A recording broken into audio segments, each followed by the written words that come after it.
there were a few takeaways from the first T20 international in between Pakistan versus Bangladesh. Pakistan का दौरा Bangladesh for 3 T20 internationals. एक में बांग्लादेश ने हमें 7 विकेटों से शिकस्त दे दी, लेकिन इससे पहले कि हम मजीद आज अब दूसरे मैच से पहले गुफ्तगू करेंगे, सबसे पहले अपने मौजूद मेहमान का तारुफ कराना चाहता हूं। मेरी खुशनसीबी है कि हमारे साथ most and voice of the Pakistan cricket, ladies and gentleman, comms box में होते हैं तो बड़ी तगड़ी कमेंट्री करते हैं। Former test cricketer himself, he is mister Bajid Khan. अस्सलाम वालेकुम बाजिद भाई, हाउ आर यू? वालेकुम सलाम। Thank you so much. खुशनसीबी है। Thank you so much, sir. Thank you so much for joining us. मैं दूसरे गेस्ट का कहने लगा था, लेकिन वो introduce. Wonderful to have you over here.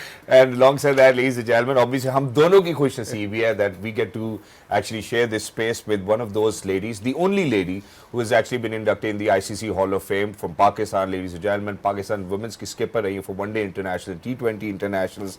She is Miss Sana Mir. Hello, madam. Assalamu alaikum. How are you? वालेकुम अस्सलाम, बिल्कुल ठीक ठाक, अल्लाह का शुक्र। Thank you so much for joining us. Wonderful to have you over here. और जितने भी हमारे viewers हैं देखने वाले, just to remind you as to what happened on the 20th of this month, ladies and gentlemen, when it was the first ousting in between Pakistan versus Bangladesh.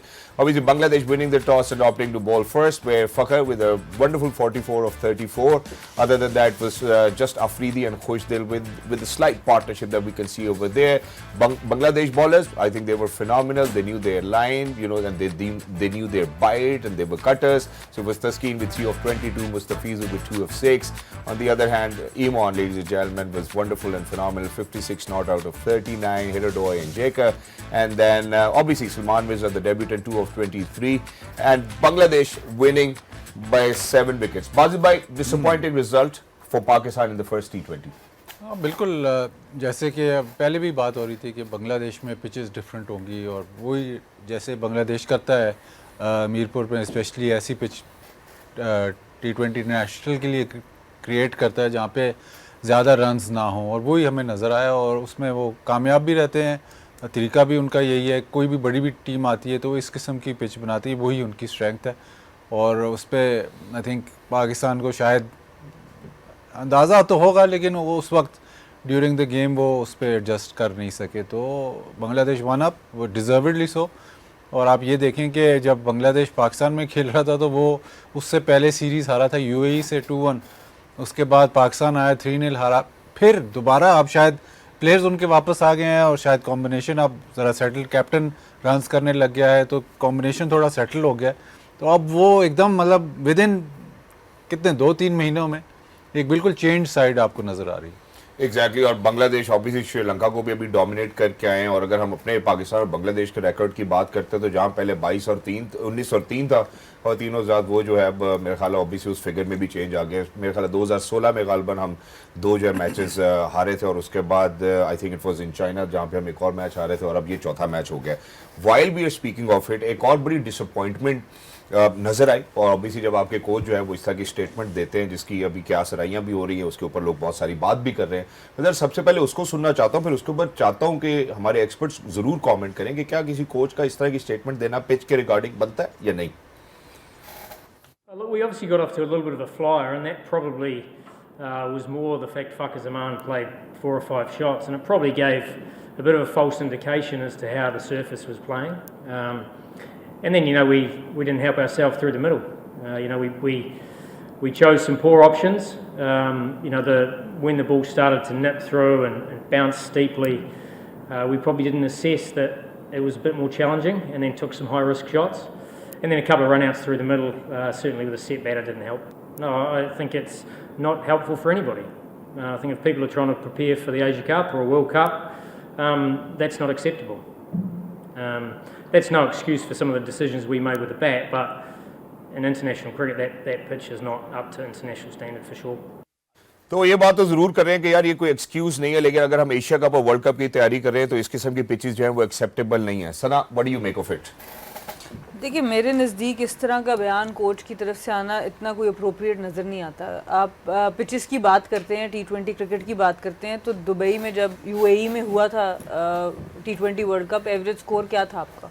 जब आप USA गए, उधर आपका स्कोर क्या रहा? तो आप ये नहीं कह सकते कि इंटरनेशनल लेवल पर किस तरह की पिच बनेगी। हर तरह की पिच बनेगी। कभी आपके वर्ल्ड कप के स्कोर्स जाएंगे 200 के करीब जब इंडिया में आप खेलने जाएंगे वर्ल्ड कप, लेकिन जब आप और जगहों पर खेलेंगे तो डिफरेंस होगा। तो बात ये कि आपको देखना है कि आपके पास क्यों नहीं आपके प्लेयर्स उससे एडजस्ट कर पाते कि नहीं। यही एक इंटरनेशनल क्रिकेटर में और एक डोमेस्टिक क्रिकेटर में फ़र्क होता है कि जब इंटरनेशनल क्रिकेटर डिफरेंट जगहों पर जाता है तो they are ready to basically adjust to all the different conditions, चाहे वो जैसी भी हों। और ऐसा नहीं कि बांग्लादेश जो है वो विदाउट एनी प्रोसेस ये मैचेस जीत रहा है। There has to be a method to the madness. अगर आप देखें इस पिच को, हम बार बार बात करें, फास्ट बॉलर्स को हेल्प दी। जब उनके पास फास्ट बॉलर्स का आर्सेनल पूरा था तो उस पिच को वैसे बनाया गया। इससे पहले जब शुरू की कुछ आप जो स्टैट्स हम देख रहे हैं शेर बंगला में, उसमें बहुत जिस वक्त शाकिबुल हसन अपने प्योर फॉर्म में थे और बाकी इनके पास स्पिनर्स थे, तो स्पिनर्स की भी विकेट बनाई जाती थी। तो आपने भी बनाई थी मुल्तान में पिच, पर वेस्ट इंडीज़ एक मैच जीत गया। सो आपको इवन अगर आप अपनी मर्जी की कंडीशंस बना भी लें, उसमें भी जीतने के लिए अच्छी क्रिकेट खेलनी पड़ती है। तो आपको क्रेडिट इधर सीधा सीधा बांग्लादेश को देना चाहिए और अपने प्लेयर्स को एक क्लैरिटी से डायरेक्ट मैसेज देना चाहिए कि you have to adjust to these conditions. दुनिया आपकी कंडीशंस आपके प्लेयर्स के मुताबिक एडजस्ट नहीं करेगी। Exactly. Just in addition to this, Baz भाई सलमान अली आगा ने भी अपनी जो टॉक की उसके अंदर उन्होंने यही बात मेंशन की थी कि यार हमने कराची में जो कैंप किया था, कोशिश हमने ये की थी कि हम सिमिलर कंडीशंस ही क्रिएट करें। Very ineffective. Similar conditions create करना आसान नहीं है। ये एक मिथ है जो पाकिस्तान में स्पेशली बहुत ज़्यादा चलती है कि जी ऑस्ट्रेलियन पिचेस पाकिस्तान में बन जाएंगी या बांग्लादेश की पिचेस पाकिस्तान में बन जाएंगी या इवन यूएई की पिचेस पाकिस्तान में। ऐसे होता नहीं है। बहुत रेयर आपको एक आधी पिच मिल जाती है, उसके अलावा होता नहीं है। सही है जो माइक हैसन जो बात कर रहा है, उसमें थोड़ी बहुत सदाकत है कि ऐसी पिचेस बहुत रेयरली मिलती हैं, लेकिन मिलती हैं आपको ज़रूर। मज़ा तो तब आता कि अगर आपने मैच जीता होता और फिर आप ये कहते हैं कि जी पिच ठीक नहीं है। अगर मैच आप जीत चुके होते तो फिर ये बयान आपको फिर जचता। बट आप देखें, जैसे सना ने मेंशन किया, न्यूयॉर्क में जो मैचेस हुए थे वर्ल्ड कप के, उसमें रन्स करना आसान नहीं था। पाकिस्तान जो मैच इंडिया से हारा था वो बहुत लो स्कोरिंग मैच था। अगर आप उससे पीछे चले जाएं तो ऑस्ट्रेलिया में जब वर्ल्ड कप हुआ है तो फाइनल में भी इतना आसान पिच नहीं था। अगर आपको याद हो कि बेन स्टोक्स 6 की या 5 या 6 बॉलें बीट हो गया था और दूसरी इनिंग थी वो, उसमें पर्थ में पाकिस्तान जिम्बाब्वे से हारा था, वो भी लो स्कोरिंग था। तो आपको एक आधी 2-3 पिचेस ऐसी मिलेंगी जहाँ पे रन्स ना हो। ठीक है, माइक हेसन ये कह रहे हैं कि वो 2 पेस था, इनडिफरेंट बाउंस था, वो बात बिल्कुल बजा है, ठीक है, आप मान लिया। बट ये तब ज़्यादा इफेक्टिव, ज़्यादा आपका बयान तब अच्छा होता जब आप मैच जीत चुके होते और फिर आप कहते हैं कि नहीं जी मैच तो हम जीत गए, बट ये इस किस्म की पिचेस डेवलपमेंट, उसने बेसिकली ये भी कहा है कि बांग्लादेश की डेवलपमेंट के लिए ये पिचेस इतनी साजगार नहीं है, जो कि मतलब किसी हद तक बात ठीक है। पाकिस्तान के भी आगे एशिया कप वगैरह के लिए इतनी साजगार नहीं है, बट जो टाइमिंग है ऑफ द स्टेटमेंट वो थोड़ी सी गलत है। एग्जैक्टली। अब बाजी में चूंकि अब आपने ये बात भी की, हमने वो प्रेशर भी जो है वो लोगों को सुनाया है। अब यहाँ पे एक और बात जो है वो बड़ी एविडेंट है और मेरा ख्याल है दुनिया की क्रिकेट जहाँ जहाँ भी खेली जाती है, बड़ा एविडेंट है कि अगर हम बांग्लादेश के हवाले से बात करते हैं तो ये हम सब जानते हैं कि वो अपने मुताबिक ही पिचेस बनाते हैं, या अगर मैं रेफर करूंगा पाकिस्तान के केस में तो पुअर पिचेस जरूर बनाते हैं, जिसकी वजह से वो बाहर, अगर वो बांग्लादेश से बाहर जाते हैं खेलने में, मतलब या जीतने में नाकाम रहते हैं। इन एडिशन टू दिस, अगर हम T20 इंटरनेशनल्स के हवाले से बात करें जो एशियन कंट्रीज में होस्ट की जाते हैं, वहां पे रन रेट भी उनका लोएस्ट ही नजर आता है। तो वन भी शायद माइक हैसन ठीक ही कह रहे हैं। हाँ, बात तो मतलब जो डेवलपमेंट की जो वो बात कर रहा है वो बिल्कुल ठीक कर रहा है, क्योंकि बांग्लादेश एट होम उनका रिकॉर्ड बहुत अच्छा है। मतलब उनका record as compare to overseas बहुत बेहतर है, और वही जो पिच पे जहाँ 120-130 हो तो वहाँ पे वो बहुत, या 140 हो, वहाँ पे बहुत कम्पेटिटिव होते हैं। तो एक किस्म का, हाँ, बात तो वो ठीक कर रहा है। बांग्लादेश ने बीच में 3-4 साल से ये कोशिश भी की अपनी फर्स्ट क्लास क्रिकेट में कि पिचेस बेहतर की जाएँ, और फास्ट बॉलर्स जो अब उनके आ रहे हैं वो उसी प्रोसेस के थ्रू आ रहे हैं। बट जब प्रेशर पड़ता है, एक तो काफ़ी पॉलिटिकली भी ड्रिवन भी है बांग्लादेश, उधर आप मैच हारते हैं या प्लेयर्स के पीछे भी पॉलिटिशियंस होते हैं, तो वो एक सिनारियो वो भी है। तो जब आप मैच हारते हैं तो उनको फिर 1-2-3 सीरीज़ हारना भी पाकिस्तान की तरह उनसे बर्दाश्त नहीं होता। तो जब एट होम वो कोशिश यही करते हैं कि यार चलो ये सीरीज़ तो जीतो, तो वो ठीक है, वो सीरीज़ जीत जाते हैं या वो मैच जीत जाते हैं, बट लॉन्ग टर्म उनके लिए फ़ायदा नहीं। Exactly. At this point of time, we need to head out towards a short break. Don't go anywhere. We'll be right back. You're watching Game On Air. Stay with us. ख़वातीन और welcome back, thank you so much for staying with us. और जो बात अब मैं करना चाहता हूँ वो बड़ी ज़रूरी है, और मेरा ख्याल है चूंकि हम माइक हैसन को कंटिन्यू कर रहे हैं तो उन्हीं के पर्सपेक्टिव से ही बात करता हूँ। एक तो सबसे पहले जो बात हुई थी जब इनकी अपॉइंटमेंट हुई एज ए कोच कि ये बड़े डाटा ड्रिवन कोच हैं। अगर हम इस्लामाबाद यूनाइटेड के हवाले से बात करते हैं, उस पर्सपेक्टिव से बात करते हैं, तो सलमान अली आगा के भी बात करें तो वो भी डाटा ड्रिवन कैप्टन बनते हैं अब इस T20 इंटरनेशनल टीम के। तो अगर ये सब डाटा ड्रिवन है तो इनको नहीं चाहिए था कि किसी माइंडफुल स्ट्रेटजी के साथ जाते, क्योंकि मेरा ख्याल है ये बहुत ही इंपॉर्टेंट क्वेश्चन है। ऑल गन्स ब्लेजिंग नहीं हो सकता ये कि जी आप ऑल गन्स ब्लेजिंग जाए, कंडीशंस वेरी करती हैं। और अगर हम अपने टॉप बैटर्स को भी देखते हैं तो उनकी अप्रोच कुछ ऐसा लगा नहीं कि वो अडॉप्ट करना चाहते हैं। Strategy was हेवायर्ड। जी बाजी भाई, देखिए डेटा ड्रिवन तो उन्होंने बताया था हमें कि पार स्कोर से हमने 15 से 20 रन ज़्यादा करने हैं, और क्योंकि बॉलिंग इनएक्सपीरियंस है तो उनको वो क्वेश्चन चाहिए था। अब वो जिस तरीके से खेले वो तो एक अलहदा बात है, बट वो उन्होंने तो यही प्लान किया हुआ था कि 140 से 150, अगर 140 पार स्कोर है तो हमें 150 करना है। तो वहाँ पे जब आप ये पिछले पोस्ट मैच में भी हमने बात की थी कि जब आप T20 के माइंडसेट पे जब आप खेलने जाते हो, चाहे जैसी भी कंडीशंस हो, जब 3-4 डॉट बॉल 4-5 डॉट बॉल हो जाती है तो प्रेशर आप पे बढ़ना लग जाता है। जो बड़े प्लेयर्स हैं वो डिफरेंटली सोचते हैं। मतलब आप कई ये जो जैसे बटलर है या विराट कोहली है जो चेस अच्छा करते हैं, वो किसी और माइंडसेट से वो सोचते हैं कि हाँ जी 3-4 डॉट बॉल तो हो गए हैं लेकिन अभी मेरे पास इतने बॉल्स हैं। तो वो माइंडसेट ज़ाहिर है वो एलीट प्लेयर्स हैं, तो वो वहाँ तक पहुँचने के लिए थोड़ा अभी वक्त चाहिए। आप ज़ाहिर है हम यही बात करें कि शॉट सिलेक्शन गलत थी या आप बॉलर पिक करते, बट वो शायद इनको लगा कि जब इन्होंने पावर प्ले में बल्कि 4-5 ओवर में 40-50 स्कोर कर लिया कि अब इसी तरह चलता जाएगा। वो मेरे ख्याल इससे अगर आपने गौर से इसकी वो हैसन ने जो भी कहा है कि हमें भी एक फॉल्स सेंस हो गई थी, जिस तरह फ़खर ने चौके चौके मारे तो हमें लगा कि नई पिच ठीक है, तो वही उसी अंदाज से ये सारे खेलते रहे। और शायद आज के मैच में डिस्कस किया होगा कि कंडीशंस इस तरह नहीं है, वेरिएबल कंडीशंस है, तो आप थोड़ा सा पिक एंड चूज़ करो। तो वो जाहिर है वो आपको नज़र आया कि ये खदशा हमेशा यही था कि इतनी मुश्किल पिच पे हमारी जिस तरह बैटिंग करें तो प्रॉब्लम होगी। पावर प्ले के हवाले से बात की ना, तो अगर हम पावर प्ले के ही हवाले से बात करते हैं तो यहाँ पे एवरेज स्कोर पाकिस्तान का 42 पर 2 आउट है। तो हम मेरे ख्याल है 44 पे, या ओवरऑल अगर हम ग्राउंड के हवाले से बात करें तो 44 पे मेरा ख्याल है 4 थे। पाकिस्तान एट पार था टिल दैट टाइम। उसके बाद मुझे लगता है कि ये रिस्पॉन्सिबिलिटी जो थी ये सलमान अली आगा को कैरी फॉरवर्ड करनी चाहिए थी, क्योंकि वो इन कंडीशंस के लिए ही मेड फॉर है, कट फॉर है, वो उन्हीं का ये रोल बनता भी है कि वो उसको आउट हो गए ना। तो हो तो कहते, लेकिन ये रोल भी तो इन्हीं का था कि ये यहाँ पे सस्टेन करते। हाँ ये देखिए ना 40 स्कोर लगा हुआ है, लेकिन बॉल ऐसे सीम होने लग गया है उसका। आपने ये नहीं सोचा कि शायद मुश्किल पिच है, आपने कहा नहीं अभी 40 लगा हुआ है तो ये 60 होना चाहिए। तो 3 जब बॉल डॉट हो गए और तीनों जो बॉल इन्होंने डॉट खेले वो ऐसे रोकते हुए बीट नहीं, एक रोकते हुए बीट में, बाकी तो ये बड़ी हिट मारने की कोशिश कर रहे थे।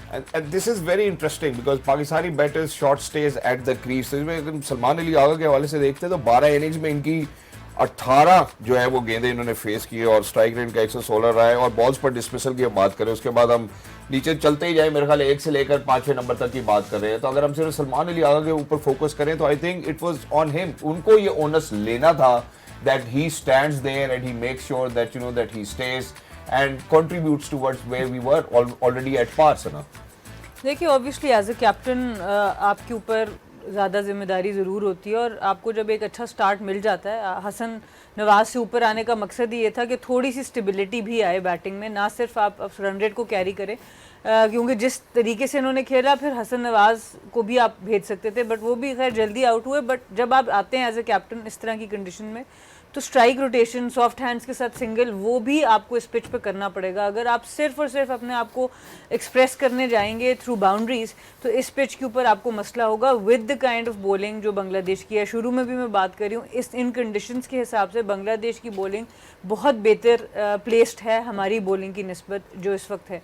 सो आपके बैटर्स को थोड़ा स्मार्टली खेलना पड़ेगा। आप खाली बाउंड्रीज जब भी एज ए प्लेयर, चाहे आप किस भी कंडीशंस में खेल रहे हो, जब भी एज ए प्लेयर आप प्रेडिक्टेबल हो जाते हो, अगली टीम को पता है कि सिर्फ शॉट्स पे शॉट्स मारेंगे या ये आगे बॉल कराएंगे या ये पीछे जिस तरह से भी आप प्रेडिक्टेबल हो जाओ, फिर आपके अगेंस्ट प्लानिंग करनी बहुत आसान हो जाती है। तो ये थोड़ा सा देखना होगा पाकिस्तान टीम को, जो थिंक टैंक है उनको, लीडरशिप को, कि आप एक ही जिस तरह इंग्लैंड ने बैस बॉल शुरू किया था तो टीम्स ने उनको पकड़ लिया था, तो आप एक गियर में क्रिकेट नहीं खेल सकते। You have to respect the game, you have to respect the conditions. Exactly Bazil भाई, ये हम पहले मैच से पहले ही हमने ये गुफ्तगू की थी कि हमारे पास ऊपर टॉप ऑर्डर में या मिडिल ऑर्डर में हमें स्ट्रोक प्लेयर्स तो जरूर नजर आते हैं। अब गिवन द कंडीशंस, और उसके बाद जो हमने बात की अभी कि यार हम उस तरह से स्ट्रैटेजाइज नहीं कर पाए और कंडीशंस को असेस नहीं कर पाए, जिसकी वजह से अनफॉर्चुनेटली हमें ये मैच 7 विकेटों से हारना पड़ा।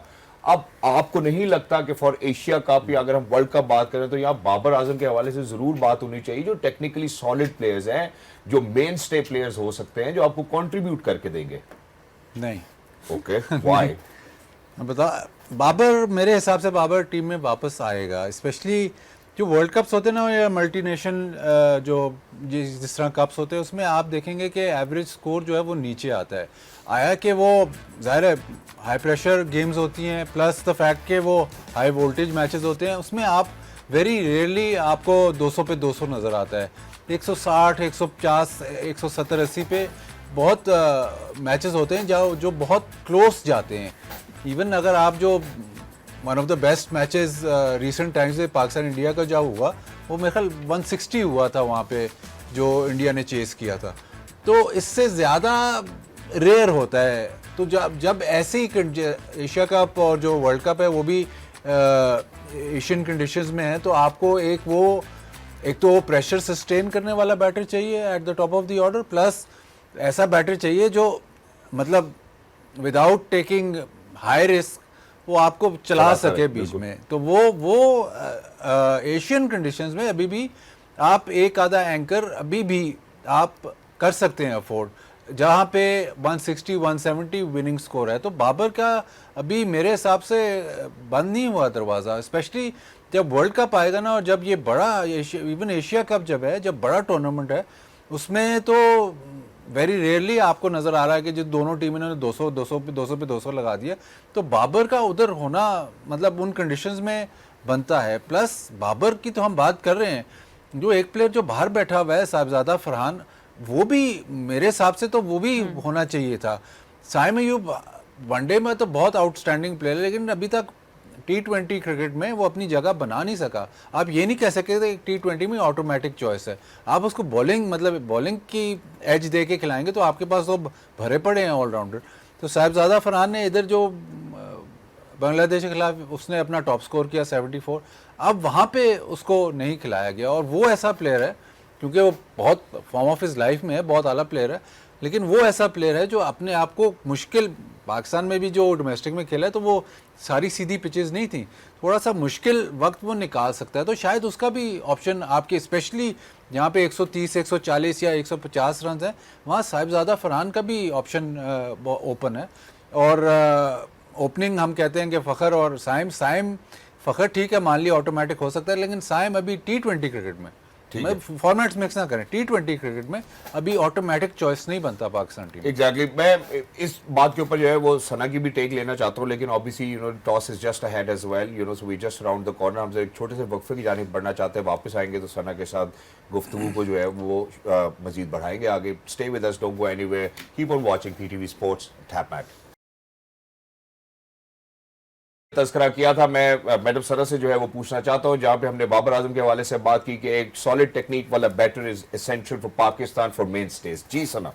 बिल्कुल, मैं ये बात पहले भी कर चुकी हूँ कि आपको T20 में गुंजाइश है अभी भी एक ऐसे बैटर की जो डिफरेंट गेयर्स में खेल सके, क्योंकि हम एक ही गेयर के प्लेयर्स को अगर इकट्ठे लेके चलेंगे तो प्रॉब्लम इस तरह की पिचेस पे आ सकती है। ठीक है, जहाँ पर पिचेस बहुत ही बैटिंग फ्रेंडली है वहाँ पर बैटिंग ऑर्डर में फ्लेक्सिबिलिटी दिखाई जा सकती है, बट एक प्लेयर ज़रूर आपके स्क्वाड में ऐसा होना चाहिए, आपकी 11 में होना चाहिए, जो दोनों तरीके से खेल सके। Exactly, that's wonderful. And while we are at it, and while we are moments away for toss, so how do you feel, Basil bhai? What should Pakistan do today if they win the toss? कहेंगे ये pitch suitable नहीं है, हम match नहीं खेलते। नहीं, bowling ही करेंगे। मेरे हिसाब से कंडीशंस भी ओवर का जो पिछले मैच में भी जिस किस्म का, आप अभी मेरे ख्याल थोड़ा सा अननोन फैक्टर है पिच का भी और कंडीशंस का। तो जो भी इवन बांग्लादेश अगर टॉस जीते तो वो भी कोशिश करेगा कि शायद हम पहले बॉलिंग करें। Exactly Sana. आई थिंक बिल्कुल बॉलिंग ही बनती है, बिकॉज जैसे बाजिल भाई ने बात की वो 10-20 रन्स का क्वेश्चन आपको नहीं पता कि एग्जैक्ट पार स्कोर आपको क्या बनता है। With the bowling also out of the way आपके पास बैटिंग में फिर भी वो डेप्थ है और वो एक्सपीरियंस ज़्यादा है कि उससे आप कम बैक सेकेंड इनिंग्स में कर सकें। Exactly and not just that, मेरा ख्याल है जो यहाँ पे एक और बात भी हुई है कि सलमान अली आगा ने जो पहले मैच पे जब टॉस हुआ था उन्होंने यही कहा था कि यार हम भी यही चाहते थे कि हम पहले जो है वो गेंदबाजी करें, और अगर शायद गेंदबाजी करते हो सकता है कि पाकिस्तान का जो रिजल्ट है वो डिफरेंट होता, बट फॉर दैट जहाँ पे हमने बॉलिंग की बात की उसका तस्करा अभी मुझे नहीं लगता कि करना जो है वो अप्रोप्रिएट होगा। I think it's for the toss to decide, और बड़े रेयर ऐसे गेम्स होते हैं जिसमें आप टॉस पे डिसाइड करते हैं कि यार क्या आप मैच जीतेंगे या नहीं, because it shouldn't really matter. And while we are at it ladies and gentlemen, time now for toss. I am going to take you to शेर-ए-Bangla National Cricket Stadium. Let's go. Indeed, is the same where Pakistan have won the toss and they've opted to bowl first. But before we actually speak about cricket, ladies and gentlemen, our prayers goes out for, our heart goes out for all of those people who are actually in the time of crisis and pain because of the lovely lives which they have lost, unfortunately, in Bangladesh. Our prayers go out to all of those families who've lost their loved ones, and we hope and pray that that for all of those people who are actually going through this painful time, that Allah will provide you with patience, and patience for all the bereaved who are out there. May their souls rest in peace. Now coming back to cricket, ladies and gentlemen, obviously toss, Pakistan have won the toss and they have opted to bowl first, just like Basit bhai did mention. जी सना। बाजिद भाई की सारी बातें वो सुन रहे हैं। एक उन्होंने toss जीत के बॉलिंग भी कर ली, दूसरा उन्होंने इब्रार को बिठा के एक फास्ट बॉलर भी डाल दिया। तो ये पहले बात कर लेते बाजिद भाई से पिछले मैच से पहले। तो मैंने ये तो असल में बाजिद भाई को इस दफा मिस कर रहे हैं ना कॉम्स बॉक्स में। आपने कहा था एक फास्ट बॉलर ज्यादा खिलाना चाहिए, इब्रार की जगह नहीं, लेकिन आधी बात तो आपकी मान ली। मैं कहा मैक्सिमम विकेट्स तो उनके पेसेस ने लिए। अबरार की जगह तो नहीं बनती थी। चलो आप किसकी जगह खिलाते? देखिए, नवाज और खुशदिल आप दोनों एक ही तर्ज के प्लेयर्स हैं। लेफ्ट आर्म स्पिनर है, दोनों ऑलराउंडर हैं। आपने अगर खिलाना ही है तो एक खिला के अपनी बॉलिंग थोड़ी इंक्रीज़ कर लेते। ठीक है, अहमद दानियाल को आपने खिलाना था, वो तो बनता था, क्योंकि आप T20 या इवन वनडे में 2 फास्ट बॉलर्स के साथ, एक फास्ट बॉलर या 2 फास्ट बॉलर ऑलराउंडर के साथ जाना हमेशा रिस्क रहा है। या तो वो कंप्लीट बॉलिंग ऑलराउंडर हो ना, मतलब जैसे हार्दिक करता है वाइट बॉल में, या स्टोक्स करता है, अगर उस किस्म उस क्वालिटी का बॉलर है तो फिर आप चांस ले सकते हो, वरना फिर पावर प्ले में आपको बड़ा इशू रहता है। और पिछली दफ़ा तो आपने साइम से बॉलिंग करवाई, तो इस वक्त जिन्होंने टीम खिलाई है, ठीक है, बॉलिंग ऑप्शंस 8 हैं जी, और बॉलिंग ऑप्शंस अगर 8 हैं उनमें से 6 आप कह लें ऑलराउंडर्स हैं, तो स्पेशलिस्ट से अभी भी आप कतरा रहे हैं। एग्जैक्टली। और ये तो माइक हेसन की अप्रोच है ना बाजिल भाई, लेकिन जो एक और चीज़ इसमें नोटेबल है जिसके ऊपर बात भी करनी चाहिए वो ये है कि अगर हम, ठीक है, आप जैसे अभी ये एविडेंट है कि यार हम शायद अब फास्ट या अपनी पेस बॉलिंग या पेस बैटरी में उतने एक्सपीरियंस नहीं है, लेकिन हमारे पास कुछ ऐसे ऑप्शंस थे जिनको ओवरलुक किया गया है। अगर हम मोस्ट विकेट्स देखते हैं सिंस 2024 इन T20s, तो I think Aqib Javed was one of those names जिसको हम शायद साथ लेकर जा सकते हैं। नहीं, मैं एग्री, ये तो हम बात कर चुके हैं जो ये बॉलर्स नहीं, लेकिन ठीक है, माइक हेसन कहते हैं ऑलराउंडर्स खिलाना, लेकिन मेरे हिसाब से अगर आपके पास 8 तक बैटिंग है तो वो इनफ है। 9 मेरे थोड़ा सा ओवर किल है, तो आप कॉम्प्रोमाइज़ फिर ऐसे करते हैं कि फिर आप ये जो आपको लिस्ट नज़र आ रही है, ये तो खैर वो बॉलर्स हैं जिनको आपने आजमाया और फिर नहीं खिलाया। इसमें हसन अली का बड़ा इंटरेस्टिंग केस है कि वो वापस आते हैं, 5 आउट करते हैं और फिर उनको कहते हैं नहीं जी आप काउंटी ही कंटिन्यू करें, अभी आप मतलब उसमें आकिब जावेद को आपने मतलब उसमें इन्वेस्टमेंट की, और एक ज़माने में आप ये कह रहे थे कि ये एक बॉलर है फॉर द फ्यूचर, एकदम वो गायब हो जाते हैं। तो ये जितने जो आपने जो काफ़ी सारा ये लंबी सारी लिस्ट है, इसमें मैं प्राइमरली आकिब जावेद पे फोकस करना चाहता हूँ। कल हमने खुर्रम शहजाद के हवाले से बात की थी परसों, और अब हम आकिब जावेद की अगर बात करते हैं कि इस ऑप्शन को ओवरलुक किया गया है, he could have been a better selection in these conditions. नहीं, हमारे यहाँ ये कह दिया जाता है कि जी यंगस्टर्स को खिलाना चाहिए। यंगस्टर्स को तो ठीक है खिलाना चाहिए, लेकिन जब आप उसको खिलाते हो फिर उसको पूरा मौका भी देना चाहिए। तो आप इतने रोल ओवर इतना ज़्यादा होता है कि आप खिला तो देते हो, आप जैसे T20 क्रिकेट में आप इतने ज़्यादा प्लेयर्स खिला देते हो, लेकिन खिलाने का फ़ायदा नहीं है अनलेस एंड अनटिल वो पूरी तरह उसको आप चांस नहीं देते। अगर आपने आइडेंटिफाई कर लिया कि यार ये प्लेयर है, इसको फिर पूरी तरह चांस दो, जब वो टीम से खुद निकलेगा कि हाँ जी इसकी परफॉर्मेंस नहीं सही। ठीक है, thank you so much for saying that. हम जरा एक छोटे से वक्फे की जानिब बढ़ना चाहते हैं। जब वापस आएंगे certainly will speak about Bangladesh. उन्होंने काफी अच्छा भी किया था पिछले मैच में। 2 चेंजेस है for Bangladesh, 1 change for Pakistan, जिसको हम डिस्कस कर चुके हैं। Don't go anywhere, quite a lot on the flip side. Keep on watching PTV Sports and TapAd. Ladies and gentlemen, we are only 19 minutes away from the second T20 international between Pakistan versus Bangladesh at the Sher-e-Bangla National Cricket Stadium. Before heading out towards a short break, we spoke about the one change that Pakistan have made. Abrar sits and Ahmed Dania will be playing today. Sana, I would want you to please make sure that you share your expertise on this. देखिए अहमद दानियाल का तो बनता है, जैसे बाजिद भाई भी बात कर रहे हैं और वो कहते हैं एक स्पेशलिस्ट स्पिनर होना चाहिए। बिल्कुल मैं इसको इस तरह भी ज़रूर लाना चाहूँगी। एक स्पिनर है आपका जिसने 4 ओवर किए कल के मैच में, खुशदिल से आपने बॉलिंग ही नहीं कराई। नवाज जो है उनसे आपने 1 ओवर कराया, साहिम अयूब से आपने 2 ओवर कराया। एक ही बॉलर था जो एज ए स्पेशलिस्ट स्पिनर खेल रहा था, उसको भी आपने बाहर निकाल दिया। और अगर तो उन्होंने परफॉर्म अच्छा किया होता, 2-3 विकेट्स ली होती और आप उनको रेस्ट कराएं, बिठाएं, जैसे तस्कीन को बांग्लादेश ने इस मैच में कराया, तो आपकी जो यूनिट है, you are preparing them for world cup, आप कॉन्फिडेंस डेवलप करें। कल उनका कैच ड्रॉप होता है, हारिस से उनके फिगर्स उतने अच्छे नहीं होते जैसे वो एज ए बॉलर चाहेंगे, और आपने उनको बाहर बिठा दिया। तो जो खिला रहे हैं उनका भी कॉन्फिडेंस डावाडोल है और जिसको आप बिठा रहे हैं उसका भी कॉन्फिडेंस। तो जहां हम वर्ल्ड कप की प्रिपरेशन की बात करते हैं तो ये बड़ा इंपॉर्टेंट है कि किस टाइम पे किस प्लेयर को बिठाना भी है, स्पेशली अगर वो आपके प्लान्स के अंदर है। तो ये थोड़ा सा फैसला आज इतना समझ नहीं आया मुझे। एग्जैक्टली लेकिन उसके हवाले से जैसे बाजिद भाई ने पिछले प्रोग्राम में पोस्ट मैच एनालिसिस में ये जरूर तस्करा किया था कि ज्यादा विकेट जो है वो पेसर से लिए, तो हो सकता है कि उनकी अप्रोच आज ये हो गई यार हम आज फुल ऑन जाते हैं अपनी पेस बैटरी के साथ। लेकिन फिर वही बात है ना बाजिद भाई वाली कि फिर नवाज और खुशदिल में से किसी को बिठाना चाहिए था, अबरार को नहीं बिठाना चाहिए था। सो फुल टाइम स्पिनर को खिलाना चाहिए था।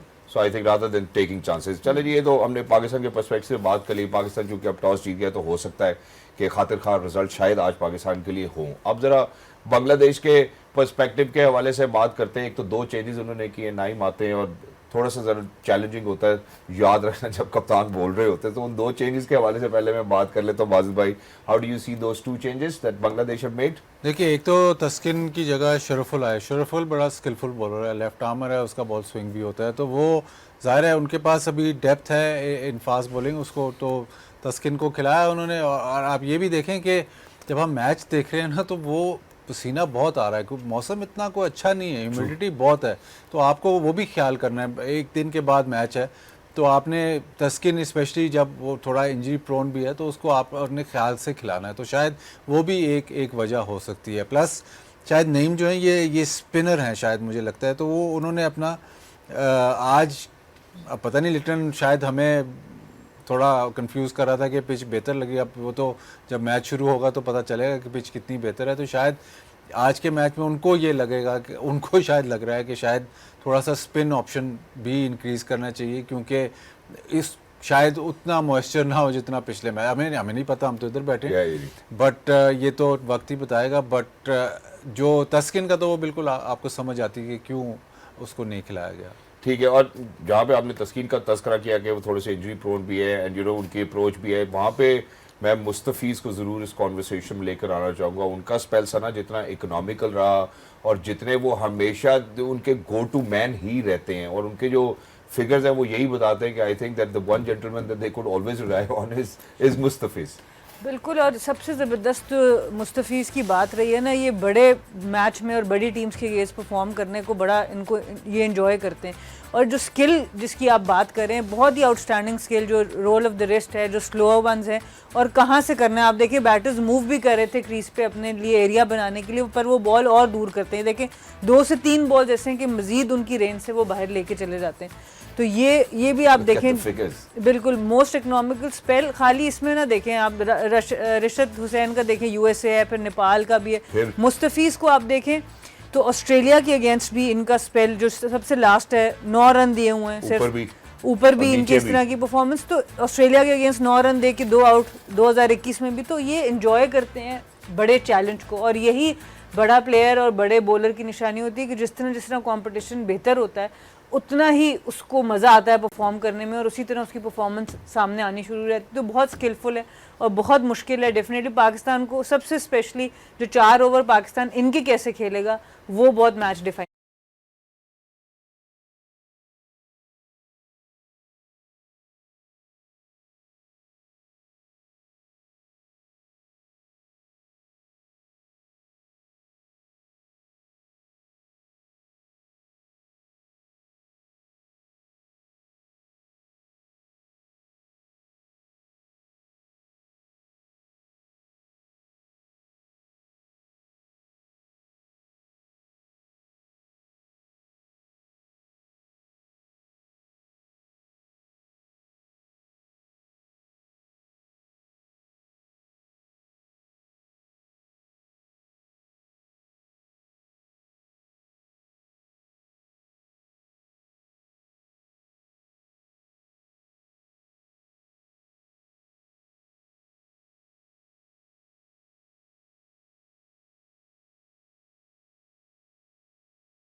Thank you.